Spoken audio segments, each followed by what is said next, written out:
je n'ai que toi dans ma vie. Alléluia. Où irais-je sans toi, Jésus? Que ferais-je loin de toi? S'il te plaît, je crie vers toi. Tchangaka.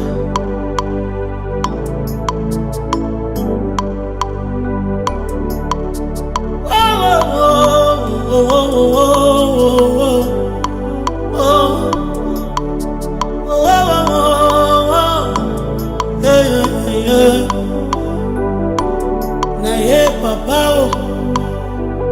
naye na malade naye mokonzi lokola mwasi akotanga makila naye mokonzi lokola Bartime naye mokonzi na soni na ngai naye mokonzi wakinga libanda naye mokonzi naye natambolizela molai Yesu makolo na ngai etindinga pembeni na yo motema na ngai edirektionenga otalaka na ngai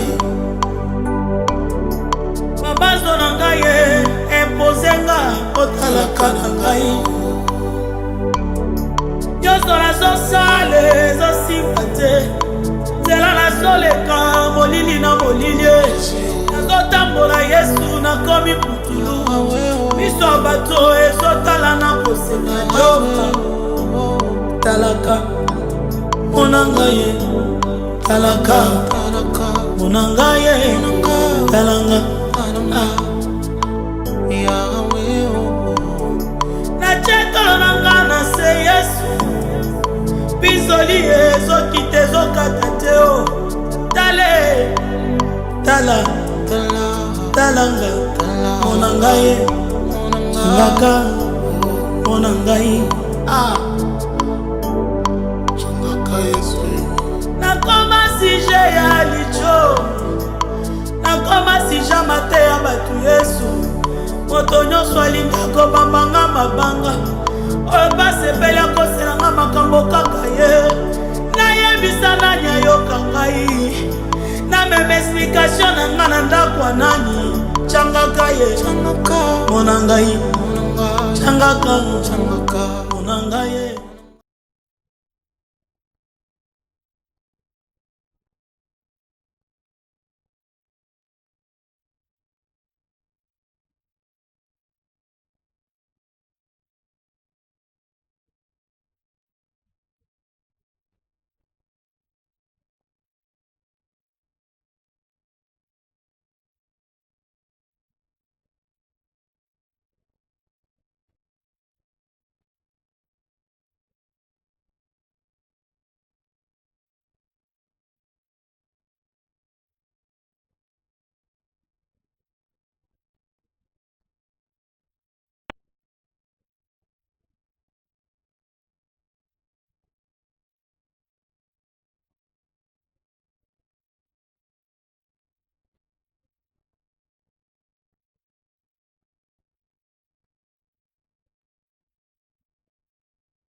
Au marché d'Adjamé et à Abidjan, on trouve de tout, même des produits pour éclaircir la peau des bébés, comme ici, dans la boutique de Nadège.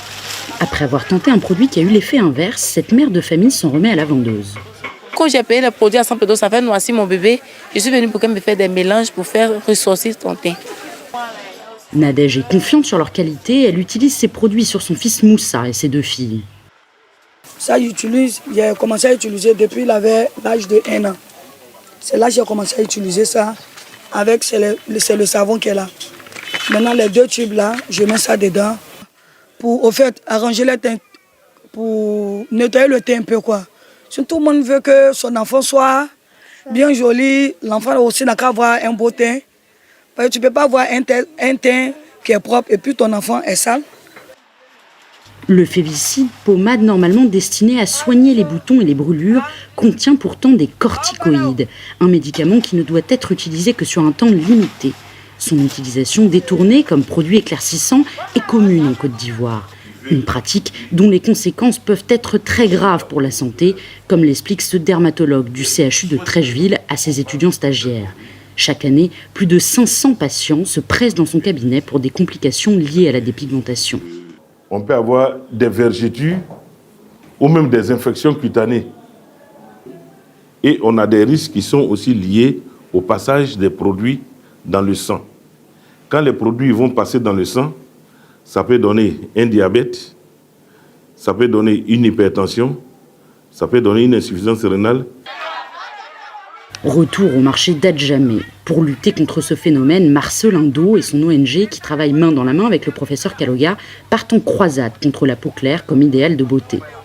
Les femmes, on n'a pas besoin de devenir claire pour être belle. On peut rester naturel comme vous l'êtes et puis être belle. À Abidjan, une femme sur 2 se dépigmente la peau. L'objectif est simple, sensibiliser les mères pour éviter qu'elles mettent leur santé et celle de leurs enfants en danger. Donc si tu penses que tu vas te dépigmenter pour faire plaisir à un homme là, il va te dire, hé bébé, tu es jolie. Tu es jolie. D'accord, tu es jolie. Mais à la fin, les conséquences là, tu seras seule à subir. L'occasion aussi de rappeler le décret de 2015 qui interdit la vente de produits éclaircissants. Ainsi, tous les cosmétiques comportant du mercure, des corticoïdes, de la vitamine A ou plus de 2% d'hydroquinone sont prohibés. Une loi qui semble méconnue des commerçants du marché, comme ce grossiste dont l'offre à destination des enfants est d'ailleurs pléthorique. Enfants, adolescents, ils peuvent utiliser. Maintenant, il y a ça aussi. Ça, c'est pour les bébés nouveau-nés. Ça, c'est un lait. Il y a pour les bébés, il y a son gel douche aussi. Nous, ça ne nous arrange pas trop parce que nous aussi, on gagne beaucoup d'argent dedans. Je me dis que c'est des produits légaux parce que on peut dire que ce n'est pas des sociétés, quoi. C'est des sociétés qui envoient ces produits. Mais avec ce qu'ils ont dit aujourd'hui, bon, il y a un peu de tout dans ma tête. Avec des produits importés, des produits artisanaux et des contrôles quasi inexistants sur ceux issus de l'industrie, difficile de savoir si les produits sont conformes. Le Laboratoire national de santé publique a ainsi été mandaté par l'association de Marcelin pour réaliser des tests sur un échantillon de 8 cosmétiques éclaircissants. Nous avons des produits qui sont conformes à la réglementation et des produits qui ne sont pas conformes à la réglementation. Ce que nous remarquons, qui revient de façon récurrente, l'étiquetage de ces produits n'est pas conforme à la réglementation. Il y en a qui ne précisent même pas la présence d'hydroquinone. Il faut informer le consommateur. Ces produits sont présentés comme si c'était des produits qu'il fallait utiliser de façon quotidienne. Or, les produits qui contiennent des actifs éclaircissants doivent être utilisés juste pour régler des problèmes ponctuels. Alors pourquoi ces produits se retrouvent si facilement en vente libre, au vu et au su de tous ? Pour Marcel Indo, qu'on retrouve dans ses bureaux, la corruption de la police sanitaire et le manque de volonté politique sont à l'origine du problème. Ils sont toujours en contact avec ces commerçants et les produits sont sous leurs yeux. Ils le constatent. Ils savent, dans le décret portant réglementation cosmétique et produits d'hygiène corporelle, signé depuis 2015, un comité devait être mis en place pour que ce comité s'occupe de réguler tout ce qui est existence des produits à être commercialisés sur le marché. Mais ce comité n'a jamais existé jusqu'à aujourd'hui. La question, c'est pourquoi ? Nous avons posé la question au ministère de la Santé qui n'a pas donné suite. Reste que depuis la promulgation de ce décret en 2015, très peu de choses ont été mises en place par l'État pour que les produits éclaircissants soient véritablement bannis du marché ivoirien. Vous venez de voir des images qui poussent à la réflexion, notamment sur l'entretien de sa peau. La problématique liée autour de la dépigmentation volontaire de la peau reste un sujet qui affole encore les populations et qui mérite encore d'être sensibilisé. On va continuer cette fois-ci, on va parler de mariage. Le mariage à aujourd'hui, tout ce qui se passe autour du mariage, est-ce que les valeurs africaines, elles sont toujours perpétuées? Et pour cela, je ne suis pas seule pour en parler, vous vous doutez bien. Je suis accompagnée du couple Bois, Serge et Ange, avec moi sur le plateau d'Africa Première. Bonjour à vous. Bonjour à toi. Bonjour, comment ça va? On va bien par là. Très bien, très bien. Super, je suis ravie de vous avoir parce qu'on discutait depuis bien longtemps d'ailleurs, parce qu'il y a un événement dont on va en parler au courant de l'émission qui aura lieu le 1er février, le salon Ingewa autour du mariage et de l'événementiel. Mais avant cela, on aimerait vraiment aborder on ne va pas parler de problématiques, mais le sujet du mariage aujourd'hui. Le mariage aujourd'hui, dans le langage de beaucoup de personnes, a une notation, on va dire, un peu négative. Les gens ont de moins en moins envie de se lancer dans l'aventure du mariage. Les gens ont même peur de s'engager et préfèrent vivre sous une forme de liberté, on va dire, ou semi-liberté. Et on aimerait comprendre avec vous, qu'est-ce que le mariage véritablement, l'engagement véritablement, qu'est-ce que cela représente? Et fort de votre expérience, en tout cas, je sais que vous pouvez aider pas mal de personnes qui nous suivent aujourd'hui au sein de l'émission Africa Première. La première question que j'aimerais vous poser, alors quelle est votre vision du mariage aujourd'hui? Peu importe, je vous laisse répondre. Je laisse parler. Moi, ce que je peux dire par rapport à la vision... par rapport, voilà, le mariage à aujourd'hui, est-ce que il perd un peu de sa saveur? Le mariage à l'époque, quand je dis à l'époque, c'est pas mon époque, bien entendu, mais à l'époque de nos parents et même de nos grands-parents, avait une valeur très très importante.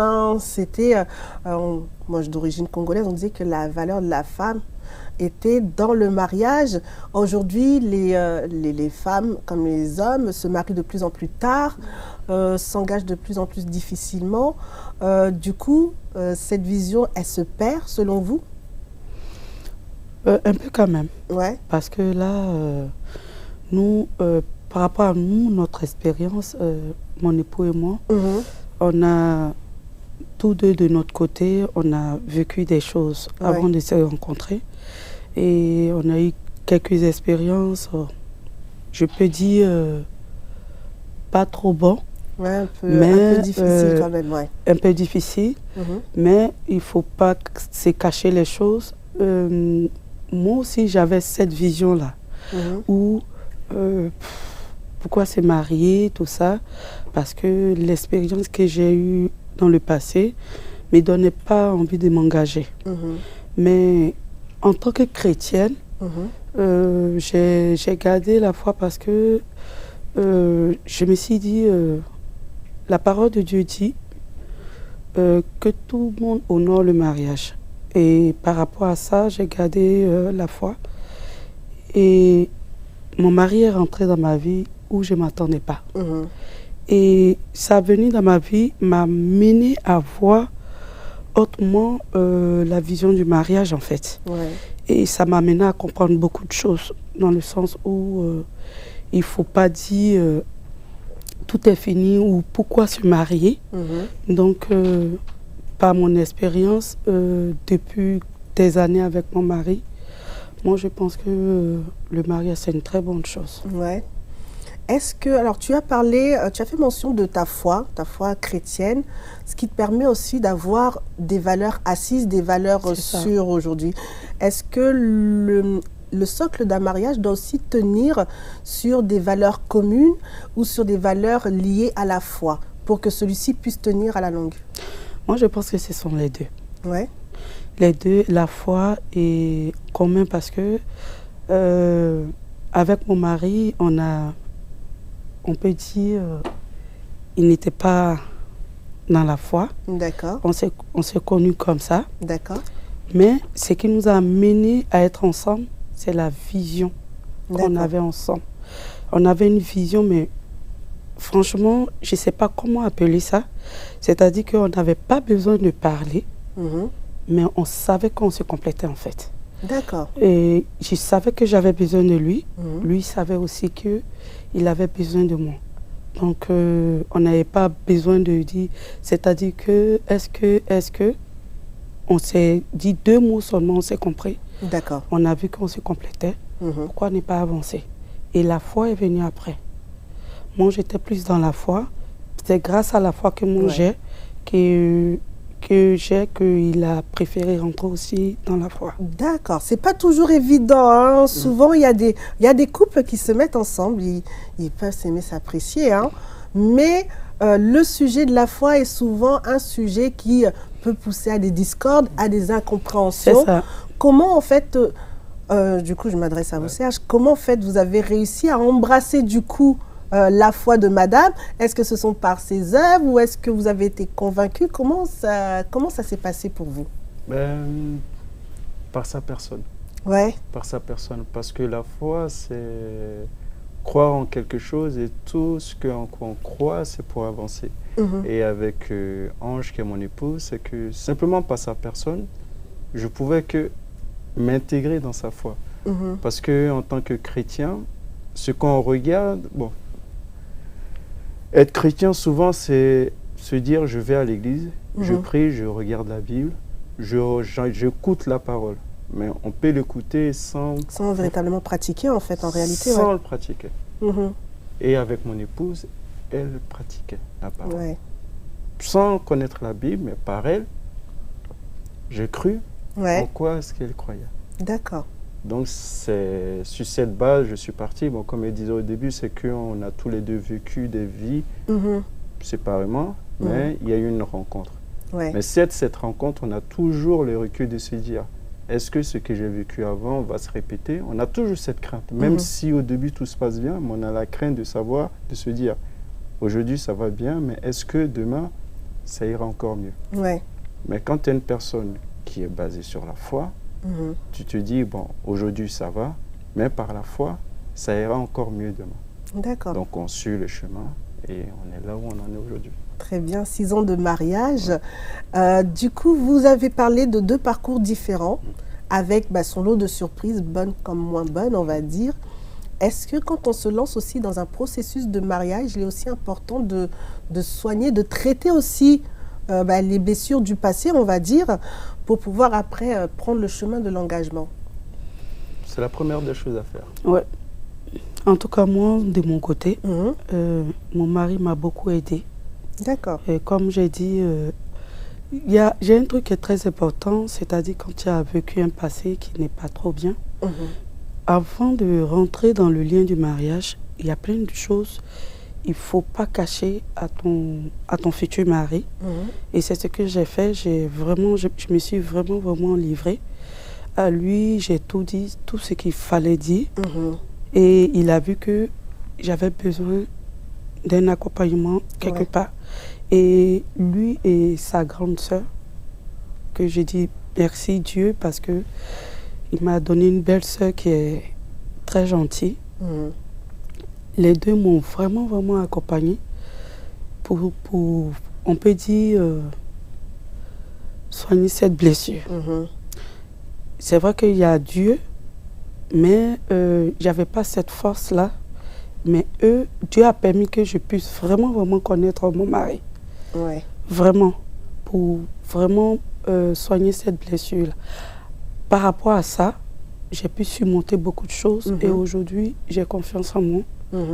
Et puis voilà.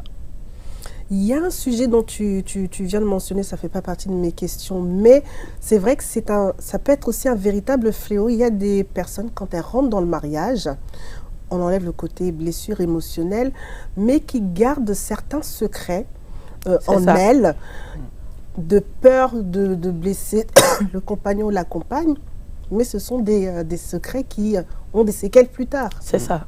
Comment faire? Moi, en tout cas, j'ai été accompagnée par mon témoin et j'ai échangé avec elle. Comme tu l'as dit, en fait, ça fait peur. Est-ce qu'il va bien prendre ce que je vais lui dire? Parce qu'il y a, heureusement, pourquoi je dis heureusement, il y a certaines personnes qui utilisent, quand tu te livres à eux, qui utilisent ça pour plus te blesser. Donc, j'étais un peu dans la crainte, mais elle a dit, recommande ça à Dieu. Et c'est ce que j'ai fait. Vraiment, il faut avoir le courage. Surtout le courage de vraiment dire tout ce que tu caches comme secret à ton futur mari, parce que je l'ai dit avant de rentrer dans le mariage. Donc, je l'ai fait asseoir et je lui ai tout dit. Il a dit, il n'y a pas autre chose. J'ai dit non. J'ai tout dit. Il dit, si, j'ai dit oui. Il dit merci de m'avoir dit la vérité, de m'avoir livrer en fait un secret qui est peut-être aussi c'est très lourd, très très lourd. Et quand je lui ai dit ça, et aujourd'hui, moi-même personnellement, je suis en paix avec moi. Parce que souvent, quand on cache les secrets avant le mariage, tu rentres dans le mariage, l'ennemi peut utiliser ça pour détruire ton mariage. C'est très, très, très, très dangereux. Donc, vraiment, du fait que je me suis livrée à mon époux avant le mariage, j'étais en paix avec moi-même. Et aujourd'hui, j'ai dit, je ne vois pas qui va venir vraiment raconter de n'importe quoi sur moi parce que mon mari, il est au courant du tout. Un autre jour où ma famille a appris un secret par rapport à moi, ils m'ont demandé qu'est-ce que ton mari va dire. Ma mère m'a demandé, c'est la première. J'ai dit non, mon mari il est au courant. Elle n'a plus parlé, elle a dit c'est bien ma fille.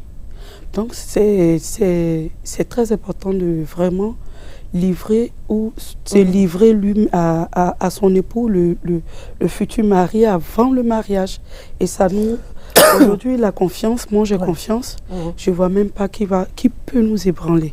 Que ça soit dans le foyer, dans la vie active, et puis voilà. C'est aussi gage de confiance et de maturité quand même, parce que il y a certains secrets pour se livrer, c'est quand même compliqué, et nombreux sont des femmes et même des hommes qui gardent et qui préfèrent, entre guillemets, on va dire, mourir avec. Mais c'est preuve aussi de maturité de la part de vous, Serge, de pouvoir accepter le secret de madame, aussi lourd soit-il, et de pouvoir aussi se dire que je t'aime comme tu es et on va faire le chemin ensemble. Du coup, pour vous, est-ce que ça a été un travail? Comment vous l'avez vécu aussi, comment vous a livré ce secret? Comment vous l'avez vécu à ce moment-là? Comment je l'ai vécu? Ce que je me dis toujours, c'est que quand on vit une histoire, il y a toujours comment dire, des secrets qui se font. Donc, je ne suis pas le premier homme qu'elle a connu, et je suis un homme qui a fait des bêtises comme tout le monde. Donc, dans toute chose, il y aura toujours des secrets. Donc, ce qui sera dit, il faut que je l'accepte en tant qu'une grande personne, parce que c'est une personne qui est en face de moi. Donc, le secret, il faut l'accepter. Simplement l'accepter. Parce que tout ce qui sera dit ne sera pas tout de suite absorbé et dit oui, bon, ça va. Mais non, il faut accepter, comprendre. Déjà, pour pouvoir soi-même s'aider et pouvoir aider l'autre. Parce que si soi-même, on n'arrive pas à s'aider, on ne peut pas aider l'autre, on ne peut pas l'aider à avancer. Et aussi, le fait de l'aider, ça permet aussi à moi de m'aider, parce que le mariage, c'est vivre à deux. Et si tu ne comprends pas l'autre, c'est très difficile pour toi d'être stable dans ton couple. Donc, il faut une osmose, il faut se comprendre pour pouvoir avancer ensemble. Pour avancer, ouais. On va rentrer un peu dans le concret du mariage. Les gens souvent, souvent sans rentrer dans une forme on ne va pas cataloguer les gens. Souvent, on se dit, le mariage, c'est la grande fête. Vous êtes traiteurs, vous deux, donc vous connaissez bien le domaine de la célébration du mariage. Mais le mariage ne s'arrête pas là. En fait, le mariage commence, on va dire, dès le lendemain. Nos parents souvent nous disent, le mariage, ce n'est pas la grande fête, ce n'est pas la robe blanche, mais c'est ce qui se passe le après. Avec votre expérience de vie, les gens qui nous regardent aujourd'hui, quel est le secret véritable pour assurer la longévité d'un mariage aujourd'hui? Avec tout ce qui se passe, notamment l'arrivée des réseaux sociaux, ce qu'on voit à la télé, tout ça, comment on peut faire durer son mariage? La transparence. C'est vrai. La transparence. Parce que les réseaux sociaux, je dirais, bon, c'est un fléau. Et à la fois, c'est une plateforme qui donne toutes les informations, qu'elles soient bonnes ou mauvaises, mais on est dans l'ère des temps, il faut vivre avec son temps. Et souvent, sur ces plateformes, il y a, comme disait mon épouse, que personne ne vienne de l'extérieur gâter mon couple. Et souvent, ce qu'on a souvent l'habitude de faire, c'est d'aller chercher les problèmes dehors et les ramener dans notre maison. Et souvent, c'est ce qui se passe beaucoup. On n'a pas souvent tendance. Plutôt, on a tendance à ne pas écouter ce qui est à côté de nous, mais prendre ce qui est à l'extérieur. Mais ce qui est à l'extérieur ne nous connaît pas. Parce que les réseaux sociaux font qu'on est toujours en train de regarder ce qui est à l'extérieur. Mais commence déjà à regarder chez toi et tu verras que tout va bien. Et souvent, c'est ce qui crée la division. Tu es plus préoccupé à regarder ce qu'il y a à l'extérieur, mais pourquoi? Occupe-toi de ce qu'il y a chez toi déjà. Totalement. Et souvent, on est un peu fanatique, un peu des couples goals, comme on dit, hein, des beaux couples avec des belles photos, etc. Alors qu'en réalité, ça chauffe, hein, on peut dire. C'est quelques temps après, oui, on a décidé. Alors, je respecte, hein, bien entendu, mais souvent, on vend du rêve aux gens. Les couples vendent du rêve, alors qu'en réalité, il y a une autre forme je me répète, hein, mais une forme de réalité où souvent peut-être la femme, elle a une surcharge mentale à tout gérer, l'homme il est peut-être volatile, ou même la femme aussi. Hein, aujourd'hui, il n'y a pas de plus l'homme ou la femme, non. Mais je pense que ceux qui nous écoutent aujourd'hui, si on enlève maintenant tout ce qui se passe sur les réseaux sociaux, on a parlé de transparence pour que le couple dure, mais est-ce que la femme, par exemple, elle a un rôle bien spécifique, l'homme également? Est-ce qu'il y a des choses qu'on doit mettre en place au quotidien pour que le mariage dure? Moi, je pense que souvent, je donne quelques conseils à certains couples par rapport à ma petite expérience. Voilà. Dans un couple, évite qu'il y ait une troisième personne. D'accord. C'est très important. Parce que le couple, c'est pas à 3, c'est pas à 4, c'est à 2. Évite toujours qu'il y ait une troisième personne, parce que la troisième personne, je me pose souvent la question, la troisième personne, elle vient faire quoi? On peut se dire, admettons dans le cadre, je ne sais pas, peut-être d'une incompréhension, d'une dispute, on peut faire appel à une tierce personne pour venir peut-être conseiller. Je vais t'expliquer quelque chose. Mon époux qui est là,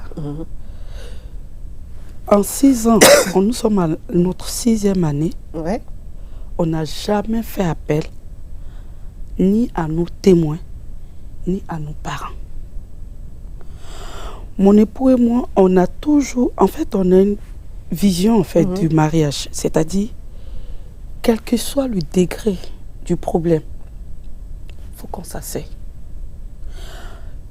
Mon époux et moi, on a décidé, c'est-à-dire que, c'est pas comme si on ne se prend pas la tête. Hein. Si j'ai dit on ne se prend pas la tête, c'est que j'ai menti. On se prend la tête. Mais avant d'aller se coucher, ça c'est un rituel. Avant d'aller se coucher, on doit régler. Parce que on est fâché. Comment on va prier avant de dormir? On dort énervé. Tu sais ce qui va se passer dans la nuit? On ne sait pas en fait. Il y a des gens qui peuvent se retrouver. Ils ont bien dormi. Bon, on ne se souhaite pas. Oui. Mais il y en a un qui... En tout cas, j'ai dit à mon chéri, tu fais tout, je fais tout. On se prend la tête. Si tu veux, on se dit tout ce qu'on veut. Mais évitons de dormir avec. Et ça, je pense que c'est notre secret à nous. En fait, ça nous donne la force, en fait. Tu vois? Je prends un exemple. Au jour d'aujourd'hui, il n'y a pas... je ne vais pas généraliser tout le monde, mais ceux que je connais, il y a la plupart qui viennent me voir, qui me disent « Ah, écoute, moi, je suis fatiguée, je quitte au travail. » Il me dit de faire à manger. Il a dit, tu sais, à quelle heure mon mari, souvent, il me dit de faire à manger? Souvent minuit. Ah bon, carrément. Il est là. Les dossiers sortent. Il est là. Il peut manger à 20h. Ah, j'ai faim. Je le regarde comme ça. Je vais faire à manger. Souvent, mais il ne mange pas, ça reste comme ça. En fait, c'est une provocation, en fait. Mais quand tu connais nos maris, là, c'est comme nos bébés, en fait. Moi, c'est comme ça, je vois. Maintenant, je suis habituée. C'est comme nos bébés, un enfant de 5 ans, tu peux préparer. Et souvent, j'ai fait, tu finis de préparer, il ne mange pas. C'est énervant. Mais c'est nos maris. Moi, j'écoute beaucoup de prédications. C'est pas comme si je connais, hein, je me forme. J'écoute beaucoup de prédications. Sinon, comme on le dit, si c'est pas nos propres chairs, mais on va toujours péter un câble. Franchement, Donc, vraiment, le mariage, s'il y a une troisième personne au sein de votre couple, c'est très dangereux. Et ça fait que, à la fin, tu écoutes la troisième personne au lieu d'écouter ton mari. Ah, il m'a dit ça, donc voilà, il t'a dit quoi? Écoute ton mari. Et j'ai eu la chance aujourd'hui d'avoir vraiment un ami, un pilier. Vraiment, j'ai même plus de copines à force de... En fait, non, j'ai pas d'amis. Tout le temps ensemble, en fait. On est tout le temps ensemble. Vous faites tous les deux. Ouais. Tout le temps ensemble. Même votre activité à deux. À deux. Donc, ça fait que souvent mes copines se plaignent. Je dis non, c'est le boulot. C'est mon ami, c'est mon pilier, c'est mon tout, en fait. Quand je ne le vois pas toute la journée, c'est... Je sais pas. Très belle déclaration. Non, je ne peux pas dire déclaration, mais déclaration, même ça va venir après, parce que, comme on le dit chez les Ivoiriens, la talakou va venir après. Parce que vraiment, j'ai dit merci à Dieu aujourd'hui. On dit oui, c'est bien beau de parler, notre couple c'est parfait, Je répète encore, je n'ai pas dit qu'on ne se dispute pas. On se dispute, c'est que je dis Dieu merci aujourd'hui, on se dispute plus dans tout ce qui est professionnel que dans le foyer en fait. Dans le foyer, en fait, quand je quitte, j'enlève ma casquette de professionnel et que j'arrive à la maison, ça c'est une autre casquette que je porte. Mais une fois je porte la casquette de professionnel, ça part en fric. Ah non, je ne suis pas d'accord, non, on n'a qu'à faire comme ça, non. Mais une fois on est à la maison, je sais que je suis l'épouse, je sais que je dois faire ça, je dois faire ci, je dois faire ça. Donc c'est un peu ça, quoi. D'accord. Et du coup, Serge, de votre côté, puisqu'on a eu le retour de madame, vous aussi, peut-être les hommes qui nous écoutent, quel est le secret que vous pouvez partager? Quel est le secret? Le premier que j'avais dit, c'est la transparence. Vraiment être transparent avec la personne avec qui on est. Parce que souvent, dans les non-dits, qui ne sont pas forcément pour blesser l'autre, mais souvent, ça crée la frustration et l'incompréhension fait qu'on rentre dans des histoires où on ne sait même pas où est-ce qu'on va. Donc, toujours être transparent. Et aussi, trouver un équilibre dans chaque chose. Parce que ce qu'elle disait tout à l'heure, je ne vais pas dire j'ai souvent faim, mais souvent la fatigue fait qu'on a souvent faim. Mais personnellement, moi, donc j'ai souvent tendance à demander à vouloir manger. Mais elle le fait. Mais souvent, quand la fatigue elle ne le fait pas. Mais je suis dans la compréhension. Elle aussi, elle est dans la compréhension. La compréhension que j'ai faite. Et aussi, je suis dans la compréhension qu'elle est fatiguée. Donc, toujours créer l'équilibre et comprendre l'autre en face. C'est pas je suis l'homme, donc je dois être au-dessus. C'est pas ça. Si tu dois être au-dessus, tu vis tout seul. Parce qu'aucune personne n'aura envie d'être en dessous de quelqu'un. Donc, marié et femme, c'est créer un équilibre. On est en équilibre, on avance ensemble. C'est pas l'autre qui est par terre et moi je suis dessus. Si tu veux créer cette proximité, ou bien, comment dire ça, si tu veux créer l'histoire d'être au-dessus, ben, soit tu n'as pas trouvé la bonne personne. Tu n'as pas trouvé la bonne personne. Donc, continue à chercher. Et ce qui va se passer, c'est que tu restes là et tu vas souvent dehors. Mais tu n'es plus marié. Ouais. C'est vrai qu'il y a cet adage souvent qu'on entend que ça fait beaucoup parler. Et je pense qu'on va clôturer sur ça. Femmes, soyez soumises. Et les hommes aiment souvent pratiquer une forme de domination, on va dire, vis-à-vis de leur partenaire en disant tu dois être soumise, toi. Alors qu'en réalité, il y a aussi, elle est sous une mission. Donc je pense qu'il y a une forme de complémentarité, comme tu disais tout à l'heure, une forme d'équilibre en fait. C'est ça qu'il faut rechercher. En tout cas, je pense que le message est passé pour les hommes. On va clôturer du coup cet entretien qui était fort intéressant. Et on va parler de cet événement qui nous rassemblera tous, le salon Ingewa, le 1er février du côté de la Palmeraie à Paris. Voilà, parlez-nous de cet événement. Comment est née l'idée de créer le salon Ingewa? Pendant notre mariage. Waouh! Pendant notre mariage. C'est vrai. Parce que, comme disait mon épouse, on est traiteur. Ouais. Et en tant que traiteur, on est sollicité par les clients et ils tombent dans certaines situations où ils n'arrivent pas à voir tous les prestataires.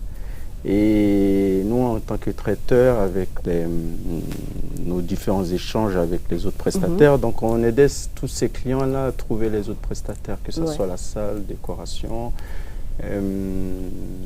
wedding planner, tous ces prestataires-là, on pouvait les trouver.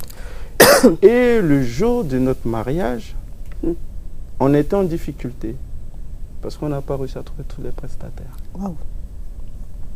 Mais on s'est posé la question, mais pourquoi on ne les a pas trouvés? Mais parce qu'ils ne sont pas assez référencés, ils ne sont pas assez connus. On dit, bon, on va quand même essayer de changer cette situation où le jour de ton mariage, ou même la période de préparation de ton mariage, tu es en difficulté, en plus de ça, tu as le stress. Donc on va essayer de simplifier ça quand même, aider les clients et aussi aider les entrepreneurs. Parce qu'en soi, en étant entrepreneur et ne pas exercer son travail, ça reste quand même difficile parce qu'il y a un manque de visibilité, il y a un manque de finances. Donc on dit, bon, on va créer le Salon Ngewa, une plateforme où on réunit tous les entrepreneurs afro-caribéens. Parce que, on ne va pas se mentir, les entrepreneurs afro, ils ont du mal. Ce n'est pas une volonté, mais ils ont du mal. Pourquoi?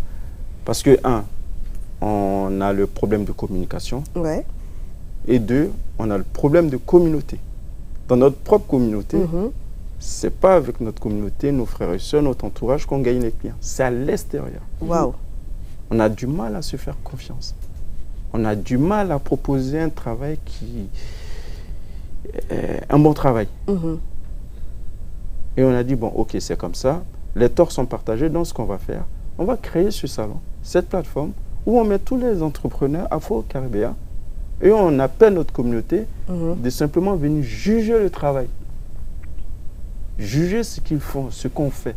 Et à partir de là, on crée cette confiance qui a été perdue ou qui n'a jamais existé. Donc là, on va la créer. Comme ça, tout le monde est gagnant.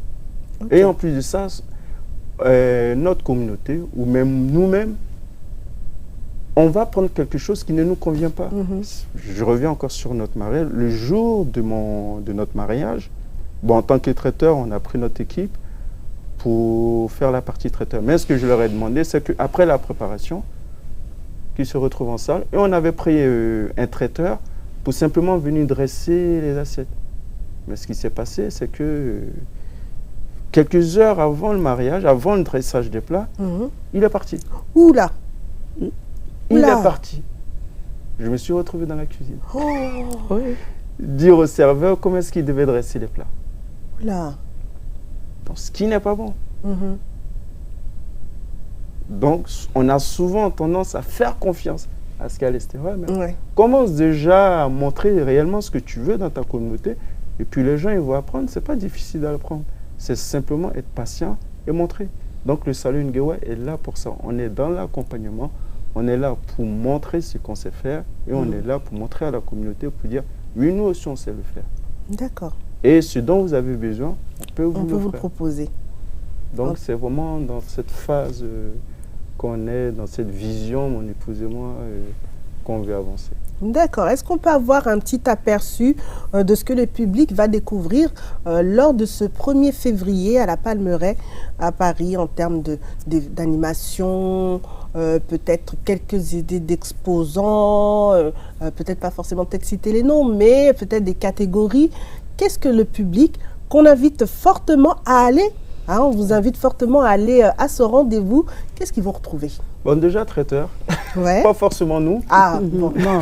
Donc là, nous, ce jour-là, on est là en tant qu'organisateur. Oui, on ne bosse pas. Donc, il y aura des traiteurs, donc DJ, photographe, wedding planner, décoratrice. Il y aura un couple qui s'appelle, je dis quand même le nom, Cash Love. Ils sont plus dans les finances. Parce qu'un mariage, ça coûte cher. Ça coûte très, très cher. En effet, oui.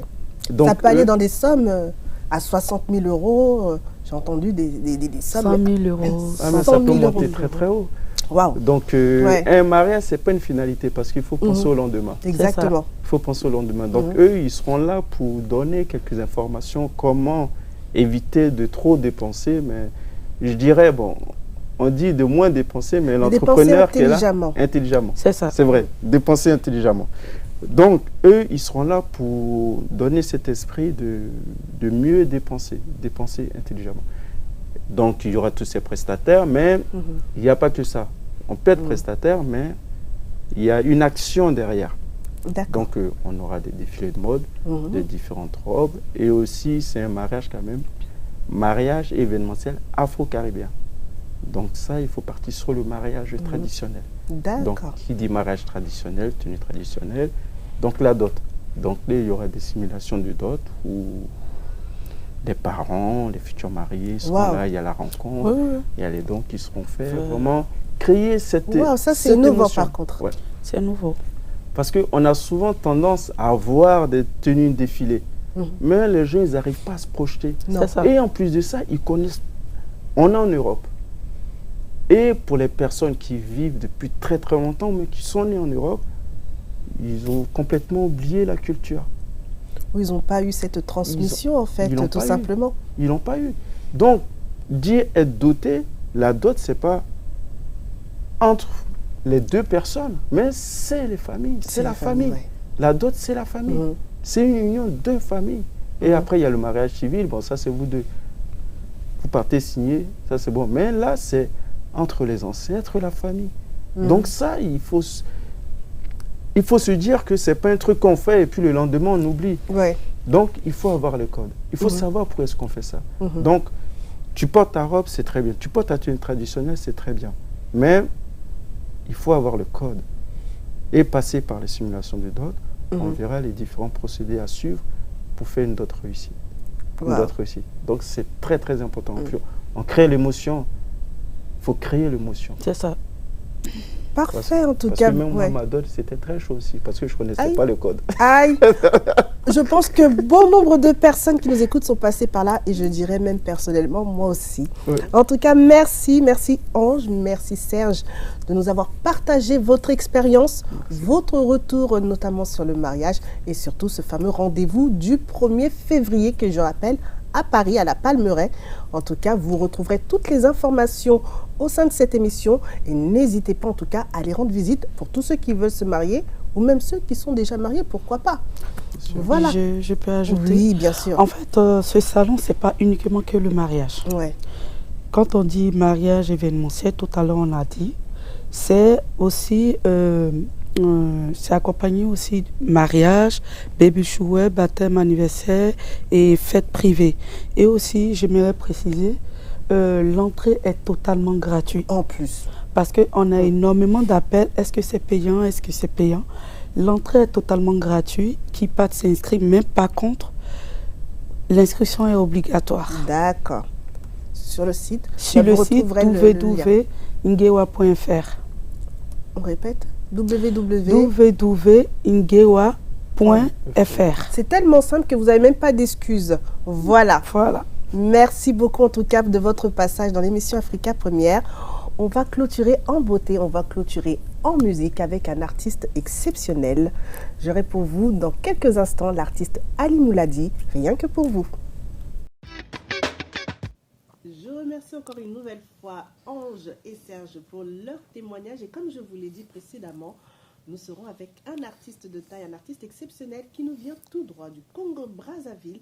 Il est venu nous rendre visite dans les locaux ici à Paris pour parler de son art et aussi de ce titre qui fait bouger les cœurs et qui a aussi saisi le mien, on va dire.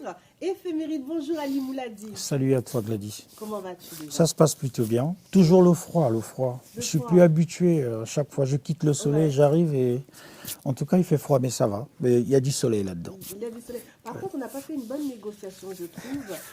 Le froid, tu es venu, mais tu nous as pas ramené ne serait-ce qu'un petit peu de soleil. Disons que c'est resté à Roissy en fait. C'est resté à Roissy. La prochaine fois, tu le ramènes. Promis. En tout cas. Promis. Merci de ta présence. Alors, justement, tu es un artiste précurseur dans le style, on va dire, rumba urbain au niveau du Congo, un style quand même totalement révolutionnaire à l'époque.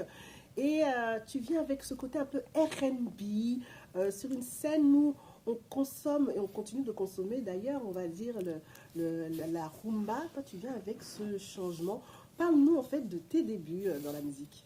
Oui, alors je suis un pur enfant de la rumba, né au Congo, Brazzaville, faisant déjà partie d'une fratrie musicale, à savoir que mon frère aîné, Fofana Mouladi, fait partie aussi des artistes qui ont marqué la rumba traditionnelle au pays. Nous sommes dans les années 90, vers la fin. Et lui, il arrive avec son album, dont le titre « Vue du prochain » constitue aussi l'un des titres qui ont quand même pu marquer le public au niveau de la rumba. Et après ça, c'est vrai que j'ai aussi fait un tout petit peu mes armes avec lui, parce qu'au moment où il arrive, j'étais jeune lycéen et je l'accompagnais. C'était l'époque des grands concerts en plein air. À l'époque, c'était bien les Chairman Jacoyo, les Rafa Bunzeki, les Rigadin Mavungu et tout ça là. Donc ils faisaient des gros challenges, des gros battles qu'on appelle aujourd'hui. Voilà, à cette époque-là, ça se trouvait dans des ronds-points, dans des grands ronds-points de Brazzaville. Et lui, eh bien, je l'accompagnais comme ça là de temps en temps avec les voix. Après, j'ai pris un autre chemin. J'avais pas forcément envie d'intégrer un orchestre comme à l'époque on les appelait les orchestres Manzanza. Donc littéralement en français les orchestres de pacotille. C'est-à-dire que les jeunes se retrouvaient, ils prenaient des petits fûts, ils découpaient et après bon ils frappaient. Celui qui voulait faire la guitare, bon voilà, donc ils se débrouillaient avec ça. C'était un tout petit peu, j'étais beaucoup plus tourné sur d'autres musiques un peu alternatives, le reggae, le disco à l'époque. Hein. Voilà, donc on ne parlait pas encore du après le rap est arrivé. Et moi, je me suis imprégné un peu de cette culture-là, ce qui fait qu'au lieu d'aller vers les groupes traditionnels, vers les groupes de vocaux, je suis plutôt allé vers les DJ qui travaillaient sur des faces B, des disques vinyles à l'époque, c'était les 45 tours où il y avait la chanson originale sur une face et l'autre face, c'était la version instrumentale de ces chansons. Alors moi, je prenais ces versions instrumentales et j'écrivais dessus. C'est-à-dire que j'essayais de me rapprocher à la limite de la chanson de base qui était à 95% américaine. De toute façon, si ce n'était pas le reggae, c'était d'autres artistes américains. Et j'écrivais en lingala des textes, mais je collais parfaitement aux mélodies, au chœur, au refrain, tout ça là. En fait, j'ai passé quasiment tout mon temps à faire que ça. Et on faisait aussi danser des gens en boîte de nuit. Avec mon ami qui se trouve actuellement aux États-Unis, je lui fais un coucou, DJ Pichuan. Et à Brazzaville, donc, on faisait des soirées comme ça où je prenais. Et après, c'est parti. C'était aussi l'époque de la cassette. Donc, j'enregistrais et je suis arrivé au Gabon pour faire mon bac. Et c'est là où ma grande sœur, Marceline, qui écoute cette cassette-là, donc ces cassettes où elle me dit « Mais attends, mais qu'est-ce que tu fais là? Mais c'est un truc de fou. Mais qu'est-ce que tu fais ?» En fait, elle ne comprenait pas trop. Elle me dit « Est-ce que c'est toi ?» J'ai dit « Non, j'ai juste posé ma voix dessus. » Et elle s'est intéressée à ça, elle a vraiment aimé. Alors, elle m'a posé un deal. Hein. Elle m'a dit « Bon, écoute, si tu as ton bac en France, si tu as ton bac, tu partiras en France et moi, je t'enregistrerai là-bas. » Bon, en fait, à un moment, bon, je me suis dit « Bon, c'est peut-être juste un gag. » Tout à fait. Et après mon bac, eh bien, c'est ce qui s'est passé. Après mon bac, eh bien, et je suis parti en France. Je suis venu à l'école des ingénieurs de Compiègne, ici. Nous sommes en 92, je pense, voilà, si je ne me trompe pas. Mais avant même de venir ici, pour les études, à Libreville, j'avais déjà enregistré presque la première partie de cet album-là. C'était l'époque où il y avait le studio Mandarine, avec les gens Yves Messon, et je me rappelle aussi du défunt Bouddha Cardo. Donc c'était vraiment des figures artistiques qu'on connaissait à l'époque. Et Africa numéro 1 à l'époque, donc la version originelle même, avec les Dread Paul, avec les Armand Akam. Donc tous ces gens-là qui prenaient la peine de m'inviter sur le plateau d'Africa numéro 1, qui était écouté quasiment par toute l'Afrique. Il n'y avait pas encore le streaming à l'époque, pas d'Internet, c'était que les radios. Donc, eh bien, je faisais des émissions avec eux, avec les arcades, tout ça là, avec Alain Saint-Pierre. Et l'album n'était même pas encore sorti. C'est dit, j'étais invité, je partais parler du Congo, de l'Afrique, je chantais, je faisais des lives en direct, sans même que cet album sorte. Donc, du coup, au Congo-Brazzaville, ben, on connaissait déjà Ali, le petit frère de Fofana Mouladi, qu'on entend sur Africa numéro 1, mais l'album n'était pas encore sorti, en fait. J'arrive en France, et c'est là où ma sœur va tenir sa parole. Je rentre en studio à Ivry-sur-Seine, je me rappelle bien, où je faisais le parcours Aulnay-sous-Bois, Ivry-sur-Seine. Après les cours, le week-end, je venais, puis je partais, jusqu'à ce que l'album a été réalisé. Et le titre qui a quasiment marqué toute une génération, Sérénade, a été le dernier titre enregistré parce qu'il fallait... L'ingénieur du son m'a dit non, il ne faut pas sortir un chiffre impair. 9 titres, c'est pas bon, il faut que ça soit 10. 9 titres, ça porte malheur. Donc il faut ajouter un titre. Et moi, j'étais fâché dans le métro, dans le RER, en train de chercher à écrire le 10e titre. Ah ben, c'est ce titre, on va dire, qui est le plus emblématique de ma carrière. Le plus emblématique de ma carrière. Je l'ai écrit en quelques... Bon, en tout cas, je ne sais pas quoi, ça s'est passé vite, quoi. Si je me suis dit, bon, je vais faire ça vite, et puis j'arrive, eh bien, c'est Sérénade. Aujourd'hui, lorsqu'on parle d'Ali Mouladi, ben, on parle de Sérénade. Et même moi-même, je n'y croyais pas, parce que le jour où il fallait chercher à savoir quel est le premier clip à tourner, moi j'ai dit non, mais on va prendre ça. Eh bien, encore les femmes, encore mes sœurs, qui écoutent, qui disent, mais non, c'est Sérénade. J'ai dit, mais attendez, un slow? Moi, un grand garçon comme moi, je vais venir chanter un slow devant les gens? Eh bien, elles avaient totalement raison, parce que ce titre est presque le classique qui a marqué toute une génération, et c'est à partir de ce moment-là que cette dénomination de précurseur de la musique, on va dire de la musique urbaine congolaise, puisque à l'époque où j'y suis venu, c'était la rumba. Il n'y avait pas encore ces chansons dont on n'arrivait pas forcément à définir, mais est-ce qu'on peut considérer que c'est de la musique française, américaine ou quoi? Oui. Mais qui est arrivé comme ça et qui s'est vendu comme des petits pains. Je signale qu'au moment où l'album Sérénade arrive, j'étais là que pour le temps des vacances. Donc j'ai quitté pour venir pour les vacances. Ouais. L'album n'était même pas prévu pour que ça sorte, j'avais que la cassette. Ouais. Mais après, les choses se sont précipitées. Ma sœur a écouté, a appelé M. Médard Mélandou, donc encore une figure en vue là-bas, donc au niveau des médias qui écoutent, qui disent mais non, on ne peut pas laisser ça, non, il faut qu'on fasse le clip. Donc en fait, les choses se sont déclenchées comme ça. Donc ce qui fait qu'après l'été, eh bien, qu'est-ce qu'il fallait faire, quoi? Famille dit non, toi tu repars. Moi je dis mais non, je repars pas, je reste. Toi tu dois repartir. Donc en tout cas, l'album est venu détrôner l'album principal qui était sur place. Parmi tant d'autres, il y avait Les Nouveaux Missiles d'Extra Musica, le premier album d'Extra Musica, donc l'Extra Musica original. Et moi, j'arrive avec Sérénade, et Sérénade occupe la première place des ventes pendant longtemps, quasiment, on va dire, de 96 jusqu'en début d'année 97, on va dire jusqu'à, oui, donc un peu plus d'un an, mais jusqu'à ce que, à la même période, effectivement, il y a eu des événements malheureux qui sont survenus au pays. Mais même pendant qu'il y avait ces événements malheureux-là, je pense que c'est peut-être ça qui a encore ajouté un mystère à ce titre Sérénade, parce que des personnes qui ont vécu ces moments où ils étaient en train de fuir, parce qu'ils entendaient des balles, des bombes, voilà, des choses comme ça, qui disaient, pendant que nous on fuyait, on a quitté Brazzaville pour partir sur Pont-Noir, on fuyait, ceux qui avaient des radios, il n'y avait que ta chanson qui passait. Et même lorsque nous sommes partis nous cacher un peu partout dans les forêts, on écoutait ta chanson à la radio. Donc en fait, pendant tout ce temps-là, donc pendant qu'ils étaient un peu dans des situations compliquées, eh bien la radio égrenait quasiment tout l'album Sérénade, donc les 10 titres qui passaient en boucle, quoi. Donc voilà un peu, donc c'est encore ajouté un peu un très grand mystère. J'en suis ravi aujourd'hui. Bon, après, en fait, c'est comme je le dis tout le temps. En fait, moi, je dis que maintenant, il va falloir un peu laisser l'histoire de Sérénade. Éphéméride est là. Il y a d'autres titres qui vont arriver. D'accord. On va en parler juste après. Tu nous as présenté un peu, justement, le parcours et l'exploit autour de Sérénade. Aujourd'hui, quelle lecture tu fais de la musique congolaise, notamment Congo-Brazzaville? On voit par exemple Afarat Sena qui vient avec la vocalisation. On a le doyen Roga qui lui va prester le 1er février, oui, tout à fait. Du côté du Zénith de Paris. Quand tu vois toute cette jeunesse aussi qui arrive avec un style un peu coupé-décalé, mais version congolaise, et aussi vraiment le rap. En parlant par exemple de Nix Ozaï, par exemple. Quelle lecture tu fais de tout ça? Déjà, je vais d'abord commencer par celui qui est déjà de ma génération. Roga, c'est un frère. Nous sommes quasiment de la même génération. Je peux dire qu'au fait, nous avons tous commencé ensemble, puisque moi, je suis arrivé peut-être un an ou un an et demi après la sortie du premier album.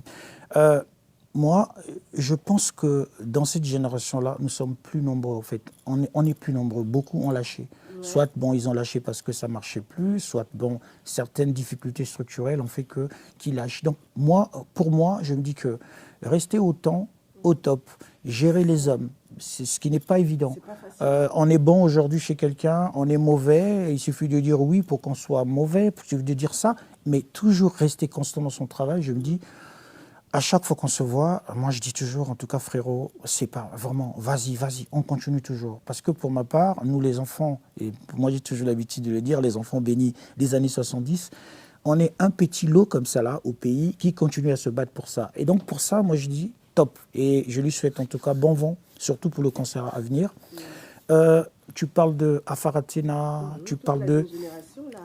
J'ai eu l'occasion de prester avec Afaratina dans un hôtel de la place dont je n'ai pas envie de citer le nom, mais si il est en train de me suivre, je pense qu'il se reconnaîtra puisque nous avons été invités pour un mariage. Il venait de sortir sa première chanson qui était déjà en train de devenir un hit, en tout cas. Et j'ai eu l'occasion d'échanger avec lui. On a passé une soirée ensemble dans une boîte de la place. Et c'est vrai qu'il y avait déjà cette graine de star. Ça se voyait que franchement, il voulait vraiment taper fort. Et c'est ce qu'il a fait. Et encore une fois, je dis, c'est encore une facette de la musique urbaine. Parce que Afaratina, au lieu de se tourner vers, on va dire, la musique américaine ou européenne pour la ramener vers lui, ben, il est parti puiser à la source. Et ça, c'est intéressant.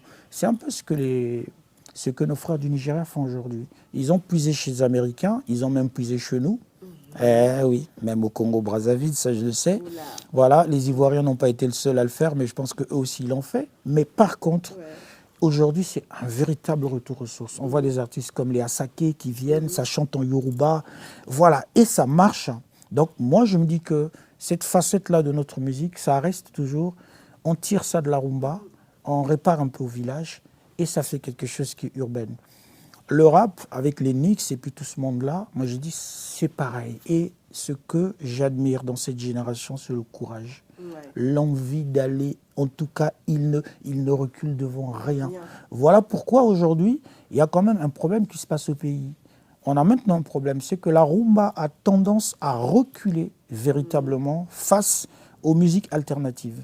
Et aujourd'hui, lorsqu'on parle de la musique congolaise, c'est plutôt ces jeunes qui commencent maintenant à défendre la musique congolaise, même si parfois, ils ont, et ça je peux le dire, qu'ils ont vraiment tourné le dos à la rumba.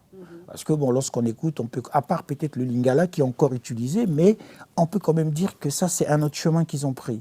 Donc c'est tout ça, la diversité de notre musique. Et pour ma part, je suis ravi. Pourquoi est-ce que je suis ravi? C'est parce que ce travail, on a commencé cela il y a plus d'une vingtaine d'années, où certaines personnes me demandaient « Ali, c'est quelle musique que tu fais ?» Et j'étais le premier à dire « Je fais de la rumba R&B ». Ce terme de rumba R&B là, on est en 96, où je disais... Donc aujourd'hui, je me dis, j'étais un peu en avance par rapport à tout un tas de choses, mais aujourd'hui, je vois ce qui se passe, je me dis « Ouais, là je pense que c'est bon ». Et j'en suis vraiment ravi. En tout cas, très très bon retour. À travers tes chansons, tes textes, quels sont les thèmes que tu aimes aborder? L'amour, c'est le terme principal. Après, j'essaie un tout petit peu d'utiliser quelques histoires, quelques allégories, comme par exemple sur par exemple éphéméride, quoi, où je me suis, parce que je sais que lorsqu'on grandissait, on avait ce petit carnet, voilà, où il y avait les jours de la semaine, où c'était marqué éphéméride, et sur chaque carnet, on pouvait marquer certains événements qui arrivaient, le mardi, c'est ça et tout. Et après, je me suis dit, mais au fait, l'amour, c'est plutôt, au fait, l'éphéméride, au fait, des émotions, au fait, d'une personne. Il y a toujours une personne, donc l'un des partenaires qui va influer sur l'autre en termes on va dire en termes émotionnels. S'il est fâché, eh bien l'autre du coup, eh bien il s'écrase, il devient triste. Et s'il a vraiment envie de pourrir toute une journée, eh bien il va pourrir la journée et l'autre va subir. Et s'il se dit bon, ok, aujourd'hui ça va être bien, ça va être le soleil, tout se passe bien. Donc en fait, il y a toujours un peu ce rapport de force émotionnelle qui se passe dans le couple, et c'est carrément l'éphéméride, au fait. C'est carrément l'éphéméride d'une vie. Donc voilà pourquoi je suis parti de là pour écrire cette chanson éphéméride, où l'être aimé, dire que non, toi tu es la météo de ma vie, l'amour est la seule saison. Bon, c'est ce que je souhaite. C'est peut-être un peu utopique. Mais bon, c'est ce que je souhaite. On le souhaite, on rêve tous, on va dire. Justement, on va regarder un extrait du clip et on va se retrouver juste après pour ton actualité. Depuis mokolo wana tokutanaki, tofongoli mitema bale bêtises. Tu me kiffes, je te kiffe, conjugaison de l'amour. Malembe, malembe, on avance tous les jours. Tu annonces le beau temps. Malobana yo ezanatan, éphéméride à moi. Sans toi, je suis un bateau sans boussole. Coco, éphéméride, tu es la météo de ma vie. Coco, éphéméride, l'amour est la seule saison et c'est pour la vie. Coco, éphéméride, tu es la météo de ma vie. Coco, éphéméride, l'amour est la seule saison et c'est pour la vie.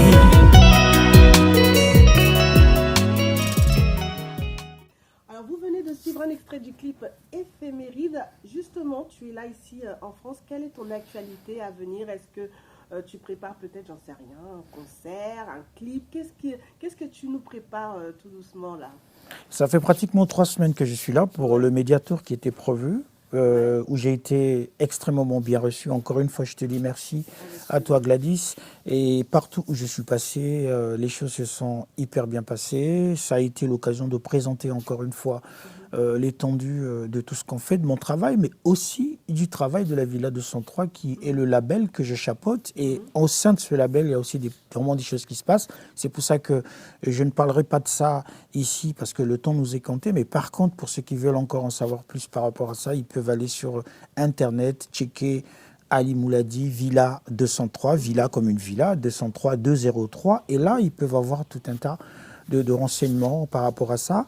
Et aussi, préparer aussi en été la présentation donc, des rencontres artistiques de la Villa 203, à savoir Ali Mouladi, donc votre humble serviteur, et puis Elsa Fila, l'artiste maison aussi, donc de la Villa 203. On sera à Paris en été pour présenter nos produits dans le cadre d'un showcase. Et bien, au fil des jours, il y aura beaucoup plus de précisions à donner par rapport à ça. Donc, ça a été un séjour plutôt bien. Plutôt bien, mais tu sais que je ne vais pas te lâcher. Hein. Tu viens de lancer justement une information de taille. On t'attend avec Elsa pour justement le fameux showcase que tu nous prépares pour cet été. Ça sera cet été en tout cas. Super. On va se quitter. On va avoir une session live. On se retrouve tout de suite après avec Ali Mouladi. Éphéméride version live. Vous venez de découvrir à l'instant l'échange avec l'artiste Ali Mouladi, mais on ne peut pas se quitter comme ça sans avoir quelques notes de cette fameuse chanson Éphéméride qui est véritablement mon coup de cœur. Et je peux vous dire qu'en live, c'est quelque chose, j'ai dit non, tu ne peux pas partir comme ça sans nous accompagner avec Éphéméride version en compagnie de live. Karel. Présente-nous en compagnie de Karel, mon très cher petit frère, originaire du Congo Brazzaville aussi, et très grand guitariste, et je suis content d'être avec lui sur ce plateau. En tout cas, on va se quitter avec justement Éphéméride version live sur Africa Première. C'est parti.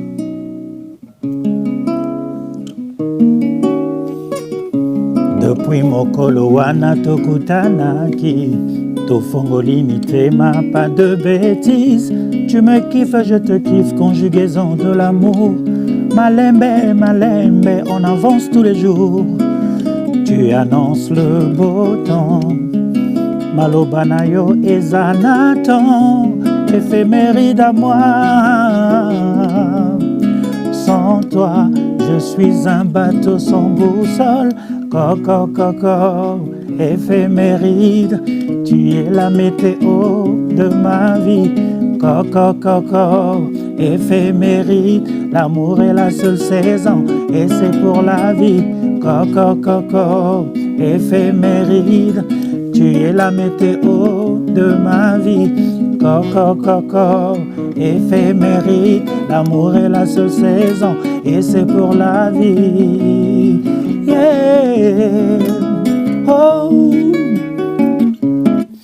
Réalité ya kolinga moto ezalaka équation à plusieurs inconnus.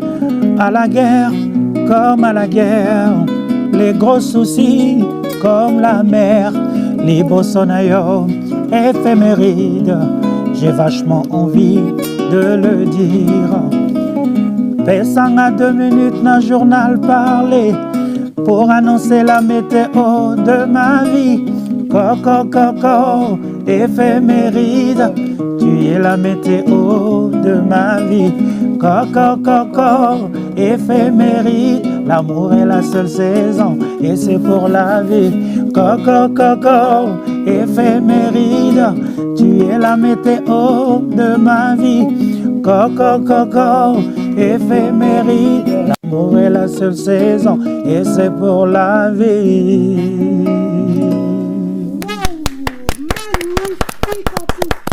N'hésitez pas à le suivre sur ses réseaux sociaux et à les consommer sans modération. Éphéméride, j'ai envie de dire, le son du moment et mon coup de cœur du jour. En tout cas, merci d'avoir suivi cette émission. Vous nous retrouvez également sur les réseaux sociaux et j'en profite pour saluer Monsieur Moussirou Judikaël, directeur de la chaîne C Direct. Merci de votre fidélité. On se retrouve la semaine prochaine avec de nouveaux invités. À très bientôt.